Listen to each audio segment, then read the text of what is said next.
အခုကျွန်တော်တွေ့နေကြားနေရတဲ့ Blue Ring Octopus ဆိုတဲ့ရေပွဲဟာပင်လယ်သတ္တဝါတွေထဲမှာအစိတ်အပြင်းဆုံးဖြစ်ပါတယ်။သူဟာရေပွဲတွေထဲမှာရွယ်စားသေးငယ်ပြီး9လက်မမှ10လက်မခန့်အထိသာရှိပါတယ်။အဝါရောင်ရေပြားနဲ့ခန္ဓာကိုယ်ပေါ်မှာအပြာနဲ့အနက်ရောင်ကွင်းများရှိပါတယ်။အနည်းကြုံတဲ့အခါမှာတော့ခန္ဓာကိုယ်အရောင်တောက်ပတဲ့အဝါရောင်ပြောင်းလဲသွားပြီးအကွင်းတွေကတော့တောက်ပတဲ့အပြာရောင်ပြောင်းလဲသွားပါတယ်။သူ့ရဲ့အစိတ်ဟာတက်ထရိုဒိုတောက်ဆင်လို့ခေါ်တဲ့အာရုံကြောထိခိုက်စေတဲ့အစိတ်မျိုးဖြစ်ပြီးတော့အစိတ်ဖြည်စေလုံးဝမရှိသေးပါဘူး။နောက်ပြီးအပူဒဏ်ခံနိုင်တဲ့အတွက်ချက်ပြုတ်လိုက်ရုံနဲ့အစိတ်မပြတ်သွားပါဘူး။တက်ထရိုဒိုတောက်ဆင်ဟာအာရုံကြောစနစ်ကိုတိုက်ရိုက်ထိခိုက်စေတဲ့အတွက်ခန္ဓာကိုယ်အကြောတည်စေလို့ဖြစ်တတ်ပါတယ်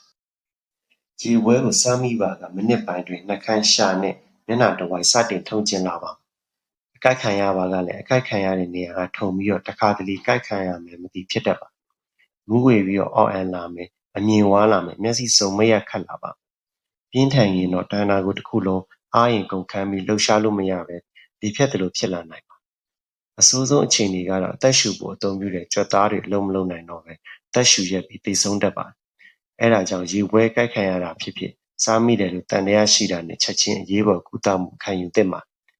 အရေးကြီးဆုံးတစ်ချက်ကတော့ဒီရေပွဲမျိုးစိတ်တွေကိုမထိမိဖို့နဲ့မစားသုံးမိဖို့အရေးကြီးပါတယ်အကယ်၍ရောပါလာခဲ့လေသတိထားပြီးဖယ်ရှားပစ်ဖို့အရေးကြီးပါတယ်နားထောင်ပေးတဲ့အတွက်အားလုံးကိုကျေးဇူးတင်ပါတယ်